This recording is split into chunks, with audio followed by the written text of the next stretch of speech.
I'm going to go over the role that visualization plays in managing sports performance anxiety.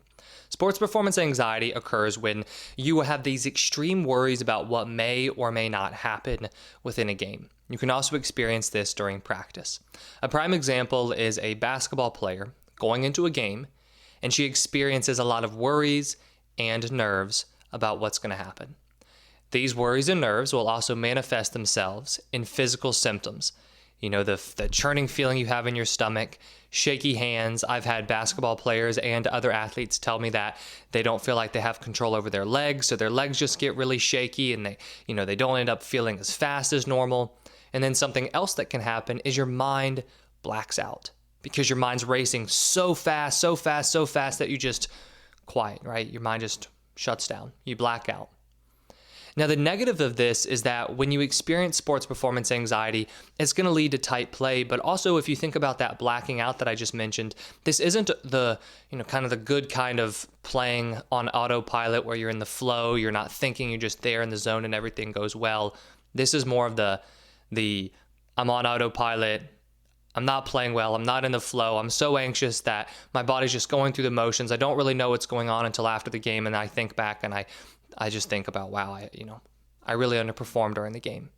That's the kind of autopilot that happens when you're dealing with this sports anxiety. Now, when we look at sports performance anxiety, we know that it's the thoughts about the future that really drive this feeling of anxiety. And not just the thoughts about the future, but trying to control what that future is going to be also drives this anxiety. So for example, with that basketball player example, if she's feeling really anxious going into a game, she's probably thinking about not wanting to turn the ball over. She's thinking about how many baskets she'll have, how many points she'll have, not wanting to foul out, whether or not they'll win, coach benching her, whatever it might be. And as she thinks about the future, as she thinks about what might happen, it's natural for her to start trying to control what that outcome will be. But the outcome that she is thinking about and trying to control is in the future. So even if it's something that she could necessarily control when it happens, it's happening in the future, so she can't control it right now. Now, that's a key characteristic and a defining factor of sports performance anxiety. You worry about things in the future that are out of your control in the present, but you're trying to control them in the present moment, so that only leads to anxiety and worry. When you're trying to control the future and your attention is on the future, your attention is out of the present moment. And if there's one simple shift that you can make to manage your anxiety, it's to be more present. Being present is a very simple idea, but it is not an easy idea and an easy thing to do when you're out there competing. In fact, being present is one of the most difficult things for you to do as an athlete. Not just because of the anxiety you experience, but so many different distractions and past mistakes. Just there are tons of things out there that are pulling your attention away from the present moment. But when you can be more present, you experience less anxiety. So how does this visualization actually help with being present? Well, one of the ways that it's going to help with being present is by increasing your confidence. When you go through visualization or mental rehearsal, this is going to work on building your confidence because it builds trust in yourself. Now, I'm going to go through some different techniques you can use later on and walk you through this visualization for confidence. But when you build confidence in yourself, you are building trust in yourself. When you build trust in yourself, it's easier to be present. Because think back to the example of the basketball player that I gave. I said that she is worried about how she's going to perform within the game. She's worried about how many points she'll have. She's worried about whether or not she'll foul out, whether she'll turn the ball over, all these different worries. As she's worrying about those things, she's thinking about the future, right? Because she doesn't want to have the negative outcome happen and the negative consequence happen. So she's thinking about the future. And she's trying to control that future, which is why that anxiety is happening in the moment. As she's trying to control that future by worrying in the moment, we can tell that she's not fully confident in herself. Because, if you're fully confident in yourself, are you constantly worrying about how things are going to go in the future? Or do you say, I trust in myself to get that outcome. I'm just going to be present. I'm going to be confident and I'm going to let go and I'm simply going to play. In order to let go and play, you need to have confidence.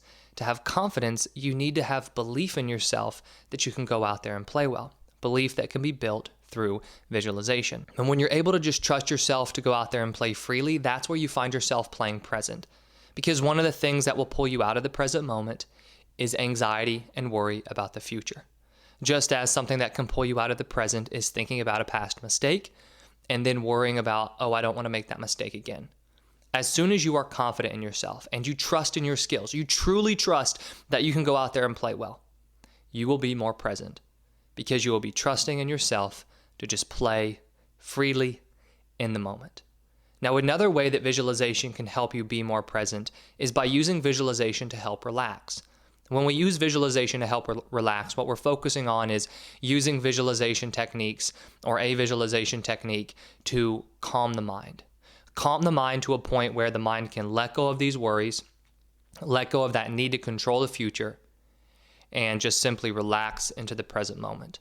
Because once again, when you relax into the present moment, the anxiety goes away because you are not feeding the anxiety with those thoughts about the future and the desire to control the future.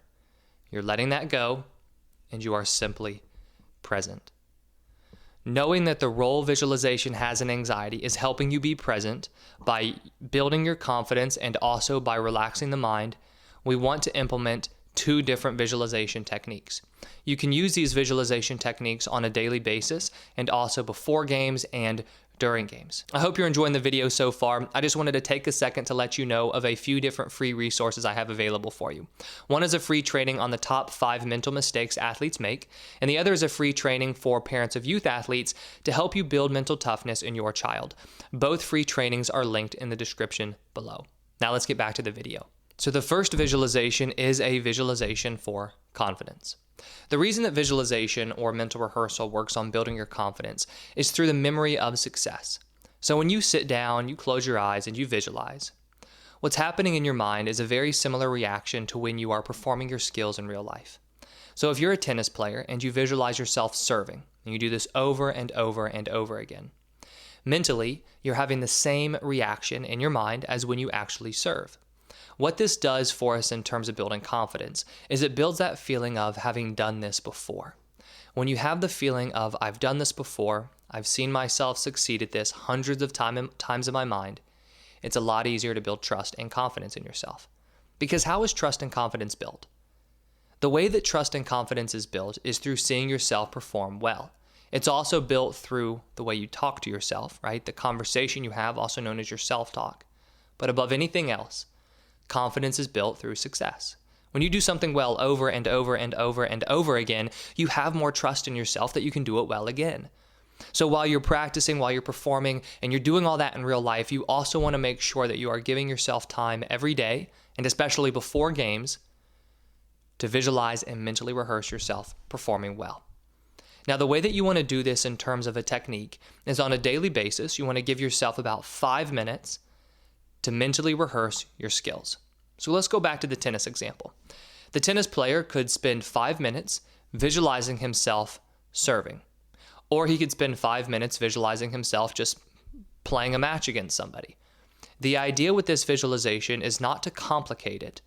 It's to get clear on what you want to see yourself be successful with, and then simply imagine that every single day, right? Treat it like extra practice. Treat it like extra competition for yourself, but give yourself that time every day to visualize yourself performing well. Now, there are 2 ideas you want to keep in mind when you're doing this visualization for confidence. The first one is detail. You want to try to make it as real as possible for yourself. Now, if you don't know who you're facing, who your opponent will be, don't get caught up in worrying about who am I specifically seeing. But you want to try to see yourself in as much detail as possible performing your skills, because the more detail you can create, the more real it's going to feel to your mind. And the second idea is emotion. What you want to do is you want to try to feel confident when you are performing. Try to build a feeling of trust and confidence as you're visualizing yourself going through your skills and competing. And then whenever you succeed, so if that tennis player aces their serve, if they win a point, if you are a baseball player and you visualize yourself getting a hit, you want to feel successful.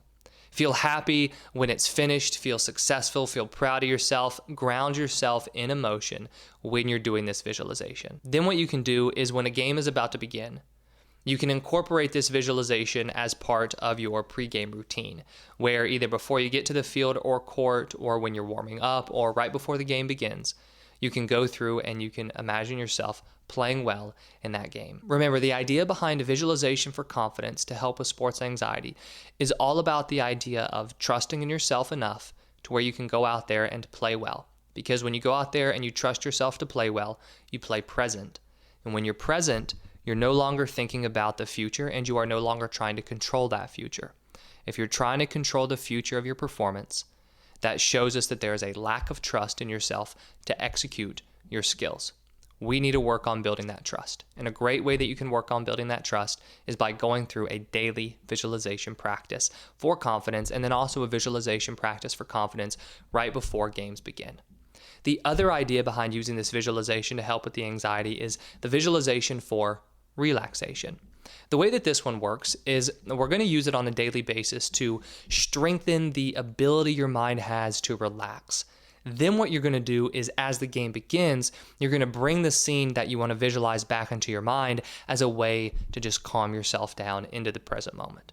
But first, what we need to do is we need to strengthen this scene. We need to strengthen the ability that your mind has to calm itself down. And the way that we do this is by closing our eyes and imagining a relaxing environment, just a relaxing scene. Picture, where are you the calmest? Where are you the most at peace? And then all you want to do is live in that scene for a few minutes. As you are living in that scene, you want to think of a word that describes the scene to yourself.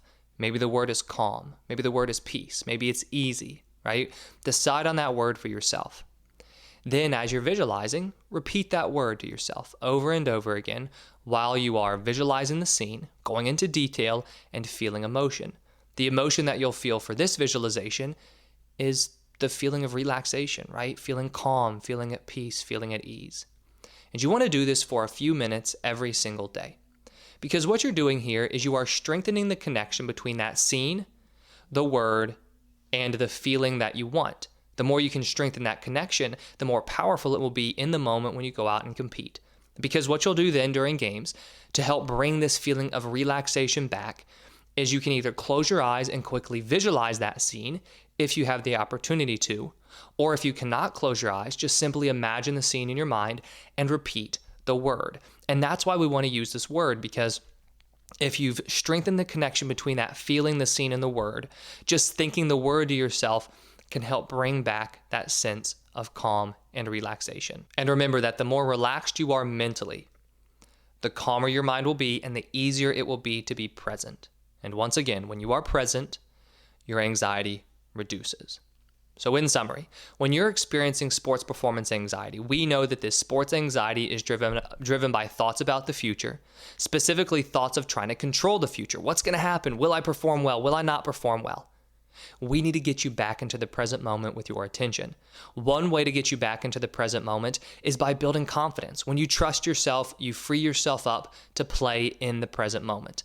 The other way that you can be more present is by calming the mind, relaxing the mind to where your mind's more at ease. It lets go of these worries, it lets go of past fears, and you are just present. And we can use visualization to help with both. You want to start a daily practice of visualization for confidence along with visualization for relaxation, and then use both as you are starting a game. I hope you enjoyed this video, and if you did, please hit that like button and subscribe if you haven't already. I put out new videos each week on sports psychology and mental training. And if you have any questions about this video or would like me to cover any other sports psychology topic, please let me know in the comments below.